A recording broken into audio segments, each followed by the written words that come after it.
Week 11 is in the books, and that means we are back with 5 moves to make heading into Week 12. Welcome into DLF, guys. Today, like I said, we're talking moves to make. We are nearing the end of the season, the fantasy regular season, which is insane to say. But in Dynasty, there is still a ton to do. There are still guys out there to move. You probably don't have a trade deadline coming up soon.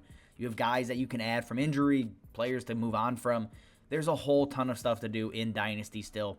So before we get into those, guys, again, if you like what we're doing here, subscribe to the channel, right? Questions, you have comments, drop them down below as well. Like the video, do all the YouTube things. All right, let's jump in. The number one move to make is add Samaje Perine off of waivers in Dynasty. Right now, he's available in just under 40% of leagues, 39% of leagues.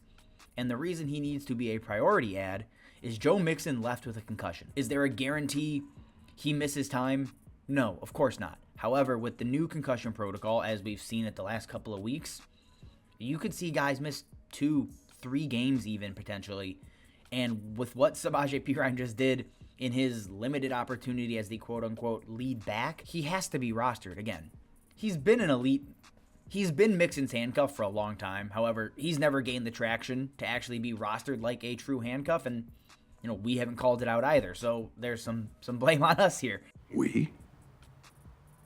Who's we? He saw 15 opportunities last week.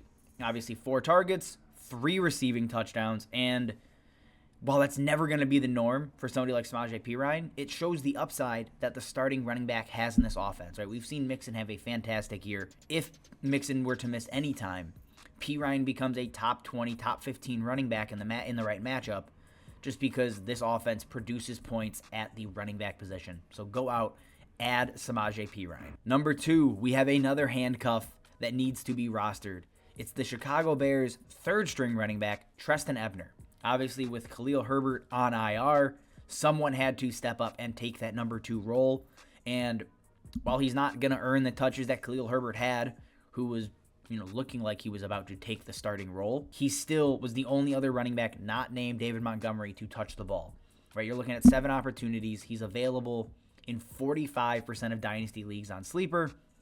He needs to be rostered. Is it a guarantee he does anything? No, of course not. Right? This is similar to Kylan Hill a couple of weeks ago, who is now cut.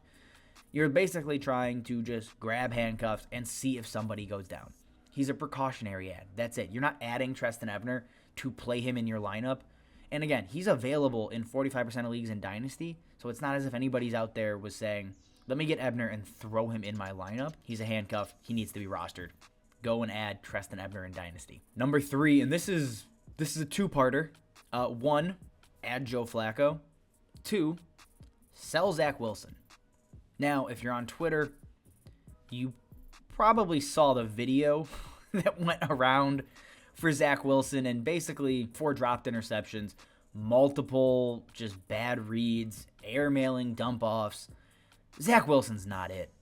He is not an NFL quarterback, and I don't think he's the Jets' future. If you're a Jets fan, stop lying to yourself. I mean, you've watched Zach Wilson. He might be the worst quarterback in the NFL. And there's a lot of things that point to him being possibly the worst quarterback in the NFL.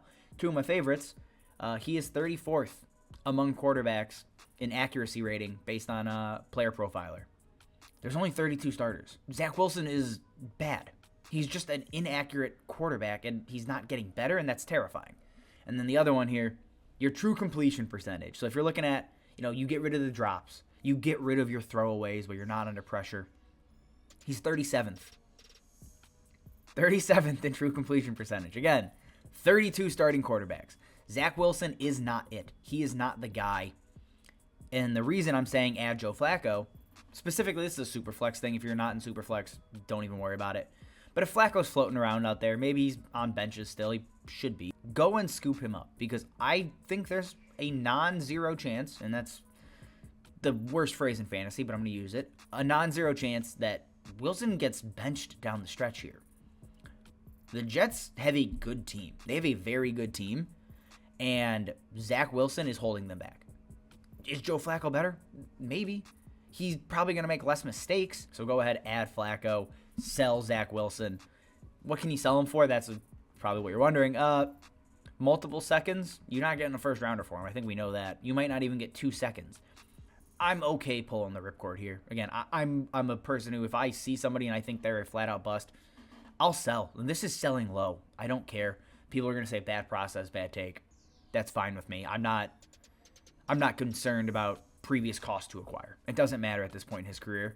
It doesn't look like he's going to have a very long NFL career, so if I can move him for another dart throw, I'm happy to do it. Move number 4, heading back to the waiver wire here. We are going to go and add Demarcus Robinson. He's available in 50% of leagues on Sleeper right now, and is he a star? No, of course not. That's why he's on waivers in Dynasty, but the Ravens are searching for a number 1 wideout with Rashad Bateman on IR and Mark Andrews still banged up, and who knows when he's going to be 100% ready. Is he a viable flex in an offense that's looking for playmakers? Yes, absolutely.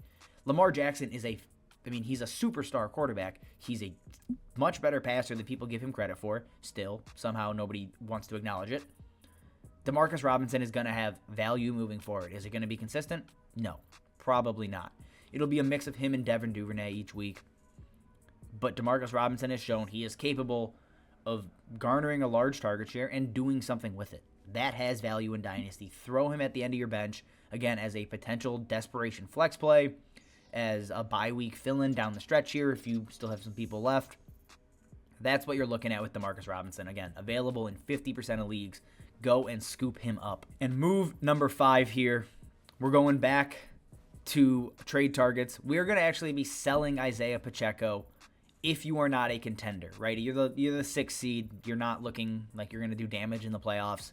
You're not contending. You're selling Isiah Pacheco.